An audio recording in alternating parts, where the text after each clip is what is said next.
بسم الله الرحمن الرحيم والسلام يا شروينها دمان مرتشرفت dadka meesha isugu yimi qof walba maqaamkiisa ku salaamaya بسم الله الرحمن الرحيم waxaan ugu inoo akhrinayaa warmartiyeedkii ka soo baxay saddexdii bari ee halkan dood ay ka socotay shirweynaha wada tashiga Puntland 15 iyo 17 bisha ka socday magaalada Garowe warmartiyeedkii oo qoon ayaan idin akhrinayaa shirweynaha wada tashiga Puntland warmartiyeedka shirka 17 bisha Maarso 2020 shirweynaha wada tashiga Puntland ee lagu go'aamiyay shirkii golaha xukuumadda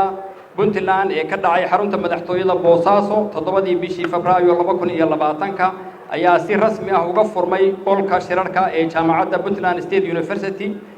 Garowe 15 bishii Maarso 2020 soo xirmay 17 bishii Maarso oo ah maanta shirweynaha waxa isugu yimi ergo iyo goobjoogayaal kor u dhaafay 1800 oo qof oo isugu jira golayaasha dawladda Puntland wakiilada Puntland ku metela dawladda federaalka ah istimada Puntland ra'iisul wasaarayaashii hore ee dawladda federaalka ah madaxweynayaashii hore ee Puntland gudoomiyaashii hore ee golaha wakiilada Puntland siyaasiyiin cuqaal nabadoono wakiilo ka socda ururada bulshada ee haweenka dhalinyarada ganacsatada aqoonleyda culimada iyo qurba joogta reer Puntland ujeedka shirka wuxuu ahaa sidii qaybaha kala duwan ee dawladda iyo shacabka ee bulshooyinka reer Puntland u qiimeyn lahaayeen marxaladihii la soo maray 22 sano iyo dheeraadkii la soo dhaafay iyadoo sidoo kalena jihayn lagu sameyn lahaa mustaqbalka aayaha Puntland gudaha iyo dibadba iyadoo dib loo milicsanayo himilooyinkii loo asaasay Puntland muddadii uu shirku socday waxa lagu lafaguray mowduucyo kala duwan oo isugu jira guulaha la gaaray iyo caqabadaha ka jira Puntland federaaleynta dalka iyo xiriirka Puntland iyo dawladda federaalka ah khudbado iyo dood kooxeedyo socday muddada 3 bari ah shirweynuhu wuxuu soo saaray qodobada soo socda go'aamadii shirka qodobka koowaad midnimada siyaasadda iyo maamul wanaagga ayuu quseeyaa shirweynuhu waxa uu ku baaqayaa in la adkeeyo midnimada iyo wadajirka ummadda Soomaaliyeed iyadoo loo marayo nidaamka federaaliga ah ee lagu heshiiyay shirweynuhu wuxuu si gooni ah ugu mahadcelinayaa hoggaanka dhaqanka Puntland doorkii shariifka ahaa ee ay ka qaateen asaaskii dawladnimada Puntland iyo kaalinta ay ku leeyihiin midnimada iyo wadajirka bulshada shirweynuhu wuxuu bogaadinayaa horumarka baaxadda leh ee Puntland ku tallaabsatay muddadii ay dhisnayd horumarkaas oo ay ka mid yihiin dhismaha hay'adaha dawliga ah bixinta adeegyada bulshada dhismaha kaabayaasha dhaqaalaha iyo kaalintii hormuudnimo ee Puntland ka qaadatay dhismaha iyo taabagelinta dawladda federaalka ah ee Soomaaliyeed shirweynuhu wuxuu hoosta ka xariiqay inay Puntland ku asaasantay 5 gobol ee kala ah bari sanaag nugaal sool iyo waqooyiga mudug iyo degmada buuhoodle midnimadaas iyo wadajirkaasuna yahay dastuuri lama taabtaan ah sida ku cad dastuurka Puntland dawladda Puntland iyo dadkeedaba waxa waajib ku ah xaqiijinta iyo ilaalinta midnimadaas dhuleed iyo dadeed shirweynuhu wuxuu sidoo kale ugu baaqayaa dhammaan ummadda Soomaaliyeed inay ku wada noolaadaan nabadgelyo isqadarin iskaashi iyo wada noolaansho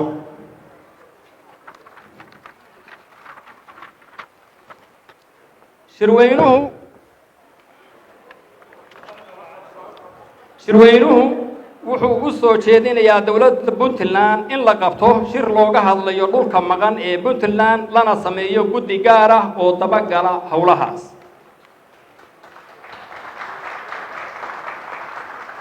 shirweynuhu wuxuu aqoonsaday in laga daahay hirgelinta nidaamka dimuqraadiyeynta Puntland wuxuu garowsaday in nidaamka xisbiyada badan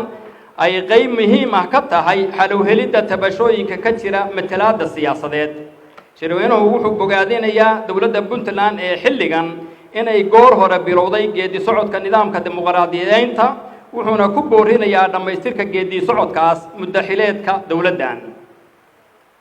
shirweynuhu wuxuu ugu baaqayaa xukuumaddu inay abuurto jawi iyo saaxad siyaasadeed oo si siman loogu tartami karo lana siiyo daahfurnaan iyo madax bannaani saxaafadda ahna leh shirweynuhu wuxuu kaloo ku dhiirigelinayaa xoogaga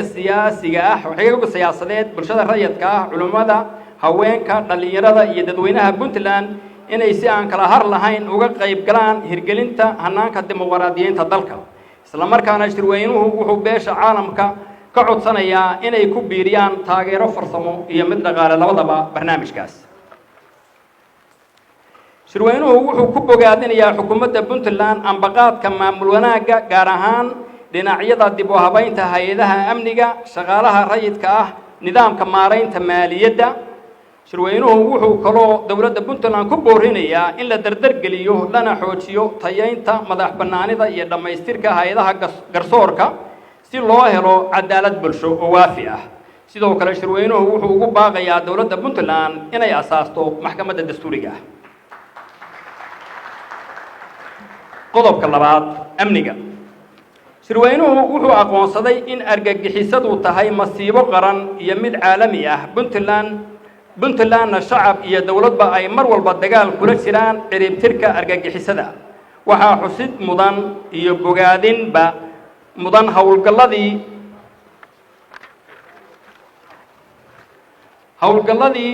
la dagaalanka argagixisada ee sida wadashirka ah loola galay kooxda al-shabaab ee soo weerartay deegaanada Garaaca, Suuj iyo Garmaal sanadkii 2016 iyo la dagaalankii Daacish ee Buraha Qandala. wuxuu shirweynuhu ku boorinayaa inay Soomaalidu iska kaashato beesha caalamkuna ay gacan buuxda ka siiso xukuumadda Puntland sidii cadowgaas al-shabaab iyo Daacish loo ciribtiri lahaa loogana sifayn lahaa silsiladda buuraleyda Goolis iyo guud ahaanba Soomaaliya.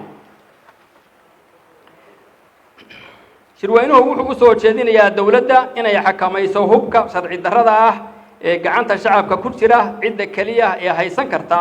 hub waa ciidamada amniga iyo ciddii kale oo sifo sharci ah loogu oggolaado. shirweynuhu wuxuu u soo jeedinayaa dowladda Puntland inay tallaabo degdeg ah ka qaado maandirooriyayaasha iyo daroogooyinka dhibaatada amni iyo dhaqan ku haya iyagana bulshada. qodobka saddexaad, horumarka iyo adeegga bulshada. shirweynuhu wuxuu garowsaday in heerka dhaqaalaha Puntland aanu dabooli karin baahiyaha shaqo, horumarin, dakhli iyo adeegga bulshadeed.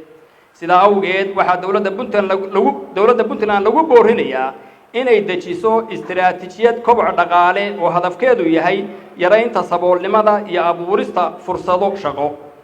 istiraatiijiyadaas waa inay diiradda saartaa ka faa'iidaysiga khayraadka dabiiciga ah gaar ahaan khayraadka badda, dhiirigelinta maalgashiga iyo ku jahaynta bulshada dhanka wax soo saarka. waxaana loogu baaqayaa in la dardargeliyo dhammaystirka mashaariicda kaabayaasha dhaqaalaha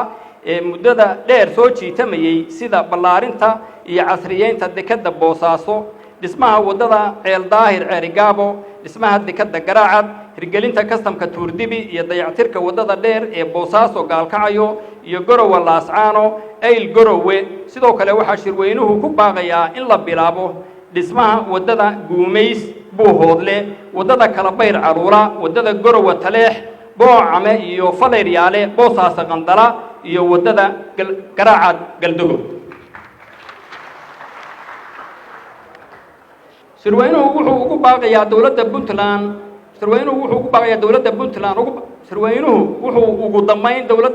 ugu baaqayaa inay si degdeg ah ula timaado qorshe cad oo looga hortegayo cudurrada faafa gaar ahaan cudurka hadda taagan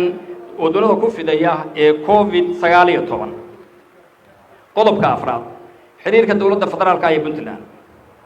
shirweynuhu wuxuu qirayaa in dowladda Puntland ay si mug leh uga soo baxday kaalintii kaga aadanayd dhismaha iyo taabagelinta dowladda federaalka ah, taas oo ah hadaf ka mid ah ahdaaftii Puntland loo asaasay 1998. arrimaha dastuurka. maadaama hanaankii dib u eegista dastuurka la baalmaray, maadaama si ulakac ah looga tegay xubnaha ka ah dowladda federaalka ah uga qaybgeli lahaa guddiga madaxa bannaan ee dib u eegista dastuurka,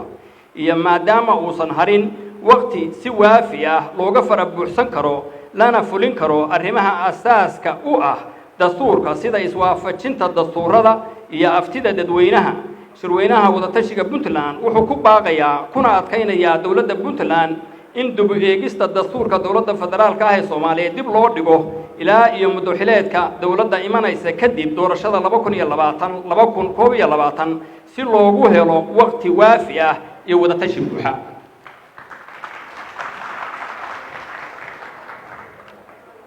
arrimaha doorashooyinka shirweynuhu wuxuu cod dheer ka yeeshay shirweynuhu wuxuu dood dheer ka yeeshay doorashooyinka 2020 iyo sida looga gudbi karo xilliga kala guurka ah sharciga doorashooyinka oo ay ansixiyeen labada gole ee baarlamaanka federaalka madaxweynaha jamhuuriyadda federaalkuna saxiixay dhammaadka xileedkii dowladnimo ayaa leh caqabado asaasi ah oo aan la aqbali karin una cuntami karin mustaqbalka dadka Soomaaliyeed caqabadahaas waxaa ka mid ah wuxuu sharcigu isku dhafayaa nidaamka deegaan doorashada iyo xisbiyada badan oo dastuuri ah iyo nidaamka awood qaybsiga beeleed ee 4.5 loo yaqaan oo ka hor imanaya dastuurka dalka u degan sharcigu wuxuu dastuuri ka dhigayaa hanaanka awood qaybsiga beelaha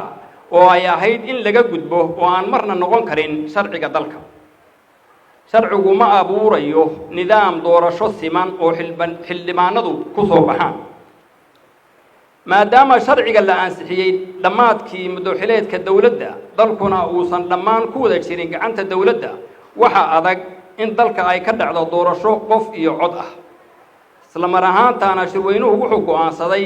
inaan la aqbali karin in wax muddo kordhin ah loo sameeyo hay'adaha dastuuriga ah ee dawladda federaalka ah qodobka shanaad haddaba shirweynaha wadatashiga Puntland wuxuu ku baaqayaa in si degdeg ah ay saamilayda siyaasadda ee dalka isugu yimaadaan shir wada tashi si looga heshiiyo qaabkii lagu geli lahaa doorashada 2020 waxaana shirweynuhu soo jeediyey in dawladda Puntland qaadato doorka qaran ee kaga aadan ayna fidiso gobol Soomaaliyeed oo loo dhanyahay arrimaha federaaleynta dood dheer ka bacdi shirku wuxuu walwal iyo walaac ka muujiyay in nidaamka federaalka ee saldhigga u ahaa axdi qarameedkii jamhuuriyadda federaalka Soomaaliya uu sii wiiqmayo dawladda federaalka ahina ay ka weecatay nidaamkii federaaleynta dalka gaar ahaan wuxuu shirweynuhu walwal ka muujiyey faragelinta qaawan ee lagu hayo dawladaha xubnaha ka ah dawladda federaalka ah iyo nidaamyadooda gudaha arrintaas oo ka soo horjeeda dastuurka ku-meel gaarka ah ee dalka faragelinta ciidamadeed ee keentay dhimashada dhaawaca iyo barakaca bulsho ee ka dhacday doorashadii koonfur galbeed ee Baydhabo doorashadii galmudug ee Dhuusumareeb iyo colaadda gobolka Gedo ee hadda taagan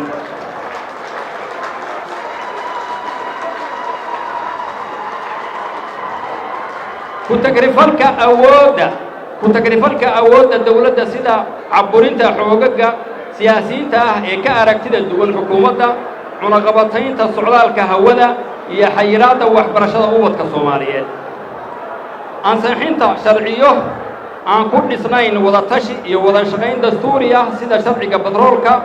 midka doorashada sharciga hawada iyo sharciga isgaarsiinta arrimahan oo dhan waxa ay baalmarsan yihiin qodobada dastuuriga ah ee 53aad 54aad 120aad iyo 142aad ee dastuurka ku-meel gaarka ah ee dawladda federaalka ah ee Soomaaliya qodobka 7aad shirweynuhu markuu arkay in la baalmaray heshiiskii dhisidda siyaasadda amniga dalka ee tibaaxayay tababarka qalabaynta iyo hoggaanka ciidanka ee la saxiixay ka hor shirkii London 2017 wuxuu shirweynuhu walaac ka muujiyey in ay dawladdu dhisayso ciidan dhinac u raran oo aan isu dheelitirayn khatarna ku noqon kara amniga xasiloonida iyo wadajirka dalka shirweynuhu wuxuu ugu baaqayaa dawladda Puntland inay xisaabtan dhabax kala gasho dawladda federaalka iyo dawladaha gacanta ku siiya dawladda federaalka ah dhisidda ciidanka qaranka Soomaaliyeed labadaba qodobka 8aad shirweynuhu wuxuu walwal weyn ka muujiyey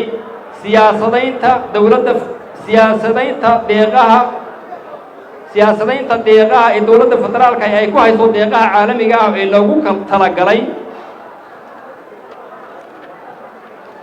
ee lagu talagalay arrimaha bini'aadanimada horumarka iyo adeegga arrimaha bulshada arrintan oo keeni karta sii jiitan colaadda iyo kala qaybsanaanta bulshada Soomaaliyeed shirweynuhu wuxuu ku adkaynayaa dowladda puntland inay dowladda federaalka iyo beesha caalamka kala xisaabtanto hubinta in deeqaha caalamiga ahi aysan dhib u keenin xasiloonida iyo degganaanta dalka soomaaliya qodobka sagaalaad shirweynuhu wuxuu dood iyo falanqayn dheer ka sameeyey qaabka wadahadalka dowladda federaalka iyo somalilan iyo saamaynta ay arrintaasi ku leedahay dowladda puntland shirweynuhu wuxuu hoosta ka xariiqay inaan cid kale go'aan ka gaari karin dad iyo dhul ka tirsan puntland sida waafaqsan dastuurka ku-meelgaarka ah ee federaalka soomaaliya waxaana shirweynuhu ku nuuxnuuxsaday in dalku leeyahay nidaam federaali ah oo ku salaysan dowlad goboleedyo xubin ka ah dowladda federaalka ah wax kasta oo ka baxsan hannaankaas lagu heshiiyey wuxuu khilaafayaa dastuurka ku-meelgaarka ah ee soomaaliya dowladda puntlandna waa inay ka yeelataa wadatashi kana qaadataa go'aannada ku habboon ee dastuurka puntland uu oggol yahay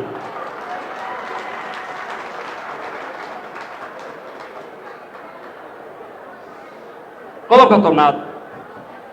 haddii ay dowladda federaalku sii wado hareer marista dastuurka dalka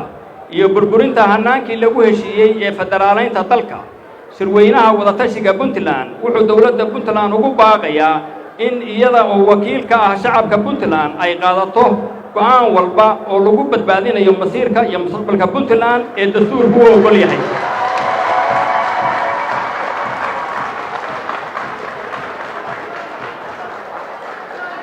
qodobka 11aad ugu dambayntii wuxuu shirweynuhu